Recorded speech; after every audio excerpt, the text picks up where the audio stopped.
मित्रों, सूर्यवंश के राजा हरिश्चंद्र बहुत ही धर्मात्मा, प्रतापी, वीर, सब तरह से बहुत परिपूर्ण और बहुत ही अच्छे राजा थे।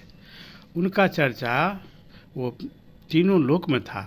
वे अपने वचन के लिए कुछ भी कुर्बान करने के लिए तैयार रहते थे। वचन पालन में खास करके उनका तीनों लोक में कोई तुलना नहीं था। ये बात तीनों लोकों में फैल गई और कुछ लोग उनसे बहुत सारे ज़्यादा ईर्ष्या करने लगे। एक बार की कहानी है कि देवराज इंद्र के दरबार में कुछ लोग बैठे हुए थे। उसमें वशिष्ठ और विश्वामित्र ये दोनों भी बैठे हुए थे। वहाँ पर हरिश्चंद्र का चर्चा चल गया। तो विश्वामित्र एक तो राजर्षि थे, राजा से ऋषि बने थे। जब राजा भी थे तो बहुत ज़्यादा उग्र विचार के थे। वशिष्ठ से एक बार उन्होंने बलजोरी उनका गाय छीनने के लिए तैयार हो गए, वह नहीं दिए तो उनके 100 पुत्र का वध कर दिए। तो बहुत दुष्ट प्रवृत्ति के राजा थे। बाद में वे बहुत बड़े तपस्वी हो गए वशिष्ठ से ही बदला लेने के लिए। बहुत बाद में आकर के उनको ज्ञान हुआ तो वो स्थिर हुए। तो वे शुरू से ही उग्र विचार के और दुष्ट प्रवृत्ति के राजा थे, ये तो स्पष्ट था। तो उसके बाद विश्वामित्र जब इंद्र के दरबार में और वशिष्ठ बैठे हुए थे तो एक दिन हरिश्चंद्र की दान, वीरता और वचन पालन का चर्चा हुआ।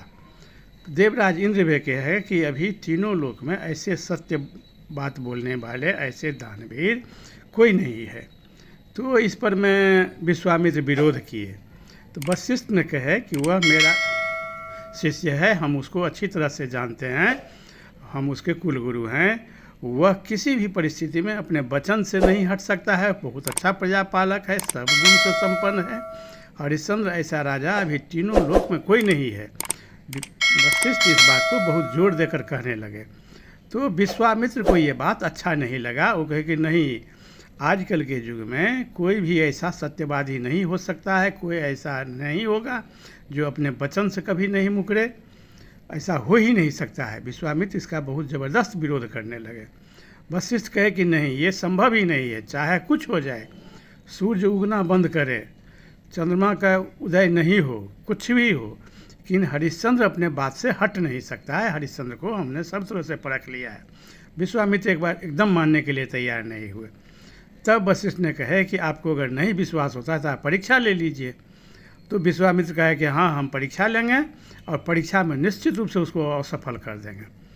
तो एक बार उनके दरबार में विश्वामित्र पहुंच गए और दरबार में पहुंचकर कहते हैं कि राजन, हमको कुछ धन की ज़रूरत है यज्ञ करने के लिए, से हमको तुमसे कुछ धन चाहिए। तो सब कुछ देने के लिए तैयार हो गए कि अच्छा ठीक है, हमको बाद में जब ज़रूरत पड़ेगा तो हम ले जाएंगे, हम अभी नहीं लेंगे, हम बाद में फिर आवेंगे। ये कह कर के वहाँ से चले आए। उसके बाद कुछ अपने कृत्या को भेजे, एक राक्षस को भेजे कि जाओ हरिश्चंद्र के राज में एकदम उत्पात मचाओ और वहाँ पर जनता को, बहुत संपत्ति को, सबको अंधुन आँख मूंद करके नुकसान करो। देखो कि हरिश्चंद्र क्या करता है, उसका सामर्थ्य का तुम परीक्षा लो। एक शेर रूपी कृत्या को भेजा, भयानक राक्षस। वह जाकर के हरिश्चंद्र के राज में बहुत उत्पात मचाने लगा।